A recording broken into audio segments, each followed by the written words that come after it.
तो आज पाकिस्तान से दो बड़ी खबरें आई हैं।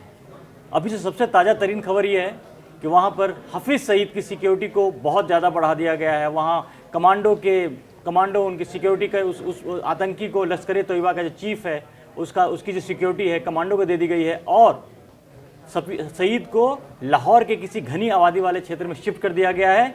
यानी कि साफ है, पाकिस्तान का डर जो है, जो उनको लग रहा है कि एयर स्ट्राइक होगा और ये हफीज़ सईद जैसे लोग सेफ नहीं हैं। इसके साथ साथ पाकिस्तान ने आज इससे पहले अपने लाहौर और कराची का जो एयर स्पेस है उसको भी बंद कर दिया है पूरे 1 महीने के लिए।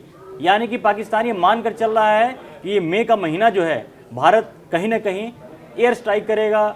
जो भी जिस तरह की जो जहाँ से जो खबरें आ रही हैं जिस तरह से पाकिस्तान की, लेकिन इसमें एक बात है, देखिए भारत कहीं कुछ नहीं बोल रहा, भारत की तरफ से कैसी कुछ नहीं आ रही। एक चीज़ जो हो रहा है, जो सबसे जो इम्पोर्टेंट बात है, हमारे जो फॉरेन मिनिस्टर हैं वो पूरी दुनिया के जितने भी फॉरेन मिनिस्टर और हर देश से कांटेक्ट कर रहे हैं, उनको अपना पक्ष रख रहे हैं, अपनी बता रहे हैं। मतलब भारत की जो तैयारी है ना, बिल्कुल सॉलिड तरीके से इसको किया जा रहा है और पाकिस्तान बिल्कुल अलग थलग दिख रहा है। आज की तारीख में कोई भी ना चाइना आ रहा है उसके सपोर्ट में आ रहा है। टर्की की बात करते थे, दुनिया का कोई भी ऐसा देश तो चुप पड़ा हुआ है। हाँ, कोई भी दुनिया का ऐसा देश नहीं है जो पाकिस्तान को कोई बात, घबराओ मत भैया, हम हैं, हम तुम्हें बचा लेंगे। कई बार बीच में खबरें भी आती हैं कि अमेरिका कह रहा है कि भाई आपस में आप लोग देख लो, वो कर लो, तमाम जो चीज़ें हैं। लेकिन आज जो स्थिति है उसमें पाकिस्तान पूरी तरह से अलग थलग पड़ चुका है। डरा हुआ पाकिस्तान है जिसको ये नहीं पता कि इंडिया क्या करने वाला है। बिल्कुल सही बात आप कह रहे हैं। और इस समय अगर वाकई देखा जाए तो कोई भी ऐसा देश नहीं है जो पाकिस्तान का साथ देता हुआ लग रहा हो। बस केवल ये ज़रूर हो रहा है कि दुनिया के अमेरिका या बड़ी शक्तियां ये जरूर कोशिश कर रही हैं कि इस तरह का तनाव और आगे न बढ़े, जो कि युद्ध में कन्वर्ट ना हो। क्योंकि अगर युद्ध होता है तो वो फिर रुकता नहीं है और उसमें बहुत ढेर सारी दिक्कतें होती हैं। आप देखिए, यूक्रेन और रूस का युद्ध चल ही रहा है। इजराइल और फिलिस्तीन गाजा पट्टी वाला मामला भी पूरी तरह से सॉल्व नहीं हुआ है। और भारत पाकिस्तान तो एक तरह से, मतलब भारत सुपर पावर है, पाकिस्तान के पास परमाणु पावर है, भारत के पास भी उसका जखीरा है। तो अगर ये युद्ध होता है तो मुझको लगता है ये युद्ध दुनिया में बहुत ज़्यादा इम्पैक्ट डालने वाला है। क्योंकि भारत से बहुत ढेर सारी चीज़ें दुनिया में जाती हैं और वो तब इफेक्टेड होने लगेंगी। सबसे बड़ी बात यह है कि भारत और पाकिस्तान का जिस भी दिन युद्ध होता है चीज़ें इफेक्टेड होंगी। दूसरे, पाकिस्तान को ये लग रहा है कि भारत जो चुपचाप बैठा हुआ है वो चुपचाप नहीं है, बल्कि वो रेकी कर रहा है। वो देख रहा है कहाँ कौन कौन सी चीज़ों को टारगेट बनाना है। और इसमें भारत के जो भी टारगेट हैं वो बहुत क्लियर हैं कि भारत वहाँ पे जो आतंकवादी पनाह लिए हुए हैं, भारत उनको टारगेट बनाएगा। जो सैन्य जगह हैं उनको टारगेट बनाएगा।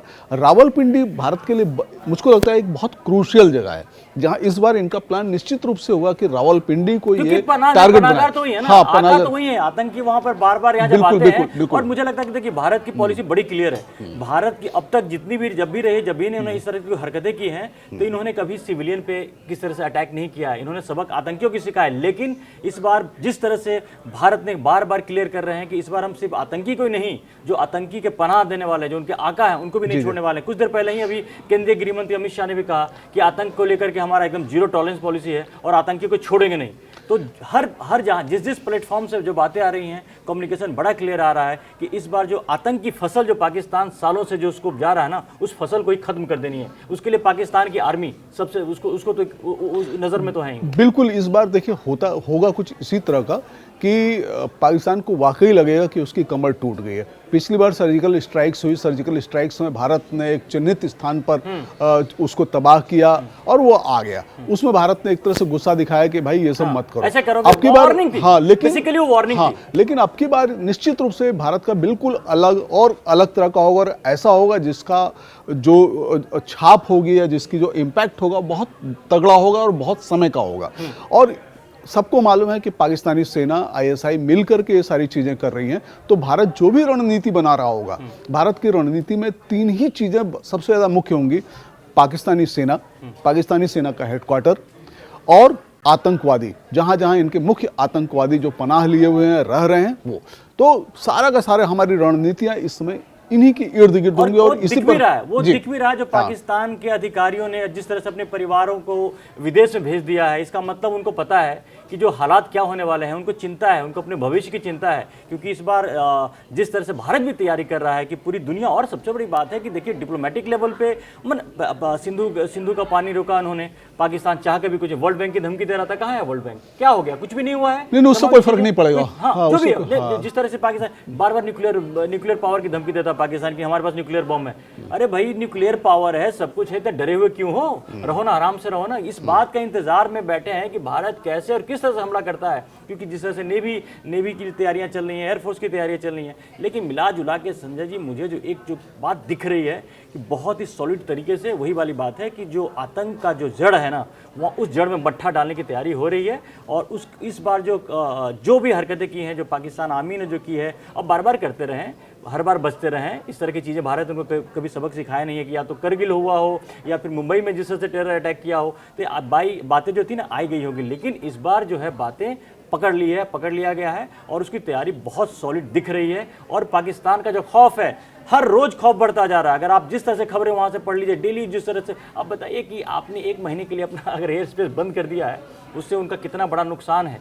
ऑलरेडी पहले भी उन्होंने इंडिया के लिए एंट्री बंद की थी, तो उससे ज़्यादा उनको नुकसान हो रहा था। तो पाकिस्तान की जो आर्थिक स्थिति ऑलरेडी इतनी खराब है, तो इस तरह के अगर फैसले ले रहे हैं तो कहीं पाकिस्तान को हेल्प नहीं करने जा रही है। देखिए मैं आज कहीं पढ़ रहा था धर्मेंद्र जी, जिसमें ये आया है वो कोई इंटरनेशनल सामरिक चीज़ों को लेकर के कोई साइट है कि पाकिस्तान ये चाह रहा है कि हम बैकडोर से ये लगातार चीज़ें करते हैं, उससे कुछ बात बन जाए, वो वाला जो दरवाजा है वो खोला जाए। इसमें कभी ईरान के पास दरवाजा खटखटाता है। बिल्कुल यही हो रहा है कि वो बैकडोर से कहीं ना कहीं कुछ हाथ पैर पकड़ना चाहते हैं कि भाई आओ शांति करते हैं, बैठक करते हैं, लेकिन भारत शायद उसके लिए तैयार नहीं है। दूसरी चीज़, पाकिस्तान के पास इतने रसद नहीं है, हथियार गोले नहीं है कि वो किसी भी हालत में 1 हफ्ता तो उनका पेट्रोल नहीं होगा। तो उनके पास इतना पेट्रोल नहीं है, न इतना पैसा है कि वो अपने तमाम टैंक सैन्य वाहनों को 1 हफ्ते से ज़्यादा चला पाएं। हाँ, तो वो लड़ नहीं पाएंगे, इसलिए उनकी जो सारी मूवमेंट है वो 1 हफ्ते 10 दिन का है, उससे ज़्यादा का नहीं है। हाँ, तो मैंने मतलब ये है कि भारत के पास आज इतनी ताकत है कि वो हफ्ते 10 दिन में पाकिस्तान को चाहे तो उसको इस पूरी दुनिया के नक्शे से मिटा दे। भारत की ताकत है ये। लेकिन भारत जो है ना, भारत की जो कोशिश है, जो भारत का हमेशा एक वो भी रहा है कि निर्दोषों को या वहाँ के सिविलियंस को वहाँ पर कम से कम वो करना चाहते हैं। इस बात का एहसास पाकिस्तान को भी है। जो हाफिज सईद को जो घनी आबादी में डालने के पीछे भी उनकी नीति यही रही है कि अगर घनी आबादी में डालेंगे तो उस पर स्ट्राइक नहीं होगा, वो बच जाएगा। बिल्कुल यही है तरीका, यही, क्योंकि उनको मालूम है कि अगर हम इस तरह से करेंगे तो भारत एक बार को हिचकिचाएगा, क्योंकि सिविलियन ठिकानों पर हमला करना मुश्किल है और उसकी जद में बहुत ढेर सारे लोग आ जाते हैं। और भारत कभी भी इस फेवर में नहीं रहा है कि हम इनोसेंट लोगों को किसी भी तरह से मारें। और ये बात है, उनको शायद कहीं से पता लग गया है कि भारत ने रेकी कर ली है। रेकी भारत की इस तरह की है कि उसमें ये सारे के सारे लोग टारगेट बन सकते हैं। इसीलिए अब आप देखिए कि ये सारे के सारे लोग हटा करके सुरक्षित ठिकाने पे पहुंचाए जा रहे हैं। और ये मुझको भी लग रहा है कि भारत चुपचाप नहीं बैठा है। भारत का जो इंटेलिजेंस है, भारत के इंटेलिजेंस ने पिछले कुछ सालों में पाकिस्तान की वो सारी की सारी चीज़ों को मैप कर लिया है, रेकी कर ली है, और उसके पास रणनीति भी है।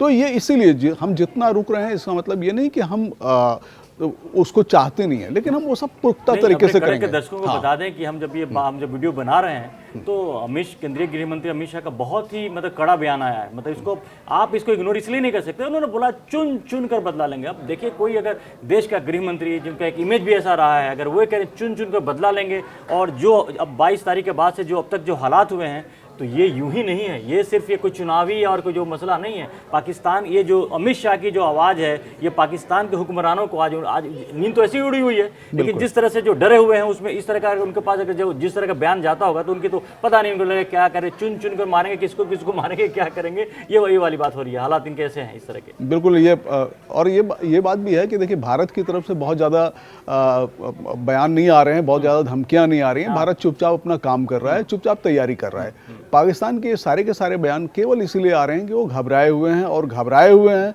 तो अपनी आवाम को, अपनी सेनाओं को, तमाम चीज़ों को किस तरह से थोड़ा हौसला दे पाएं, जो हौसला उनका बैठ रहा है। इसलिए वो रोज उनके कोई न कोई बयान आते रहते हैं। बिल्कुल। अभी क्या हुआ है कि 1-2 दिन पहले जब राफेल, जो 3-4 राफेल जब LOC पे दिखा पाकिस्तान को, तो उन्होंने अपने जितने जो खबर आई है, मतलब अभी इसकी पुष्टि कहीं से अगर की नहीं गई है, कि राफेल को देख करके उनको लगा कि चूंकि राफेल की ऐसी ताकत है कि वो अगर आपके जेट है उनके जो उसको छिपाया, उन्होंने उसको कहीं दूर लेके चले गए, छिपा रहे हैं। उनको समझ में नहीं आ आ रहा है कि कौन सी इधर से करे। मुझे तो ऐसा लग रहा है कि इधर उधर के चक्कर में पाकिस्तान कभी इधर गेस करेगा, पता चलेगा कि जहाँ का गेस नहीं किया वहाँ से कुछ कोई चीज़ के खिलाफ कार्रवाई हो जाएगी। नहीं, वैसे तो मुझको लगता है कम से कम भारत को इतना तो जरूर करना चाहिए, अपने 2-3 राफेल विमानों को लेकर सीमा पे रोज 1-2 बार तो गश्त उस पर करवाई देना चाहिए, तो वो पाकिस्तान का ब्लड प्रेशर है वो थोड़ा सा और बढ़ता रहे। हाँ, तो ये वही पाकिस्तान है जो कभी कहता था कि हम तो भाई इंडिया से तो पता नहीं कितनी सदियों तक लड़ाई करेंगे, क्या करेंगे, बड़ी बड़ी बातें होती थी। अब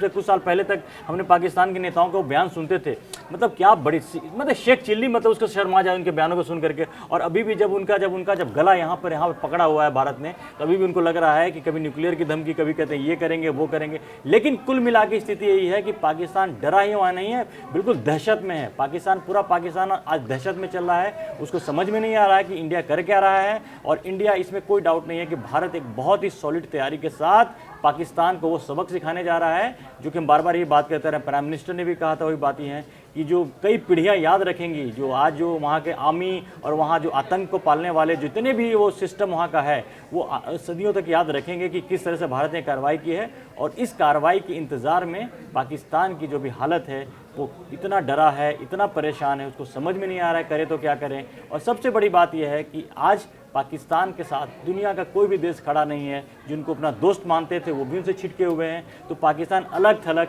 इस बात कहते हैं ना कि एक बेबस होकर के इंतज़ार कर रहा है कि भैया कब शेर आके मारेगा, अटैक करेगा, वो मरने के लिए तैयार बैठे हैं। मिला जुला की स्थिति यही है। हमारी तमाम जो घटनाओं पर हमारी नज़र बनी रहेगी और भी अपडेट के साथ हम आपके पास फिर से दोबारा आएंगे। फिलहाल के लिए धन्यवाद।